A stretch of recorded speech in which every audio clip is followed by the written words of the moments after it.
Chegamos com mais um episódio do Podcast Expresso de Curitiba. Em poucos minutos, você já sabe, a gente te atualiza sobre algumas das principais notícias da cidade e, claro, apresenta para você também as apurações exclusivas que só o Expresso faz. Eu sou Gustavo Panacioni e no episódio desta sexta, 9 de abril de 2021, conversamos sobre a situação do sistema de ônibus de Curitiba.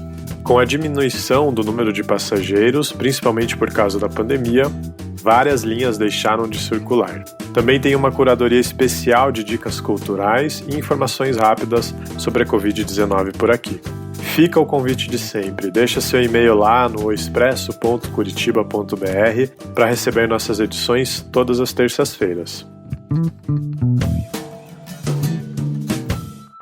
O sistema de transporte de Curitiba perdeu quase 100 milhões de passageiros em 2020, comparando com o ano pré-pandêmico. A suspensão das aulas presenciais, o distanciamento social e a própria crise econômica levaram à crise.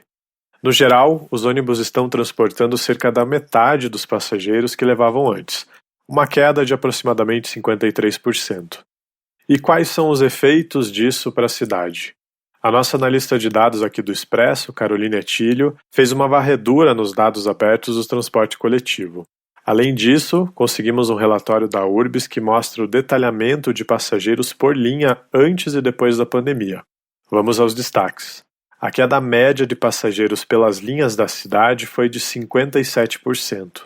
Nas estações tubo e terminais, leia-se biarticulados, ligeirinhos e ligeirões, a diferença foi ligeiramente menor, de 51%.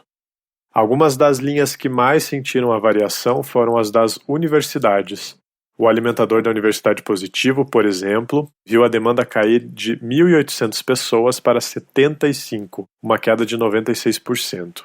Na linha Bom Retiro PUC, a diferença foi de 91%. Mesma coisa com a Estudantes, que vai do centro ao Centro Politécnico da UFPR, cuja queda foi de 82%. O impacto foi geral do centro aos bairros. Na verdade, das 234 linhas analisadas, só 2, Kaiowá, Campo Comprido e Futurama, Sítio Cercado, registraram alta de passageiros. A gente acabou descobrindo também que com a queda na demanda, Curitiba perdeu pelo menos 23 linhas de ônibus. Algumas foram mescladas, mas muitas mais foram desativadas temporariamente, como das universidades, a Fridolin Wolff, Jardim Itiberê e Fazendinha PUC. No Expresso desta semana, a gente traz um mapa que mostra exatamente quais foram as linhas canceladas e uma análise de como isso afeta o funcionamento da cidade, principalmente para as populações da periferia de Curitiba e que precisam do sistema de transporte público para trabalhar. Para receber todas essas informações e o mapa que a gente fez, entra lá, o expresso.curitiba.br, que já chega no seu e-mail.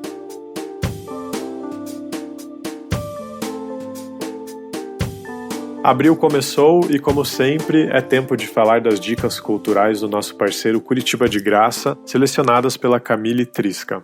Um dos principais eventos culturais da cidade, a Bienal de Arte Contemporânea de Curitiba, se reinventou. Além de online, neste ano ela vai durar o ano inteiro, com um tema por mês. Abril é o mês da videoarte, que pode ser acompanhada lá no Instagram da Bienal, @Bienal de Curitiba.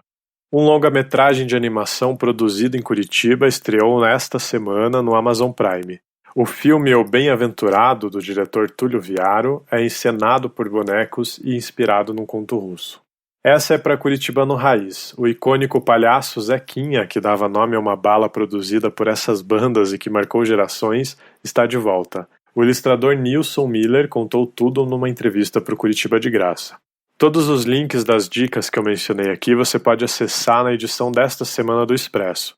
Para receber, não esquece, é só se cadastrar em oexpresso.curitiba.br. Para fechar, 2 notas rápidas. Tem banco digital novo na área e ele é de Curitiba. O Banco Bari, da rede de concessionários Barigui, tem ideia de fechar 2021 já com 300 mil clientes. E apesar de termos voltado à bandeira laranja nesta semana, não dá para facilitar ainda. Curitiba continua com 100% de ocupação das UTIs do SUS e a média de mortes diárias ainda é muito próxima do recorde histórico. Atualmente perdemos em média 34 vidas por dia. Mais uma edição do Podcast Expresso de Curitiba fechando e você já sabe, aqui a gente fala rapidamente sobre as coisas que acontecem na cidade. Não esquece de deixar seu e-mail lá no site para receber todas as edições, oexpresso.curitiba.br. O Podcast Expresso de Curitiba é uma parceria entre o Expresso e a Tumpat Sound Design Studio. O desenho de som é de Gustavo Slomp, a edição é de Lucas Panisson e a produção executiva é de Kelly Jaqueline.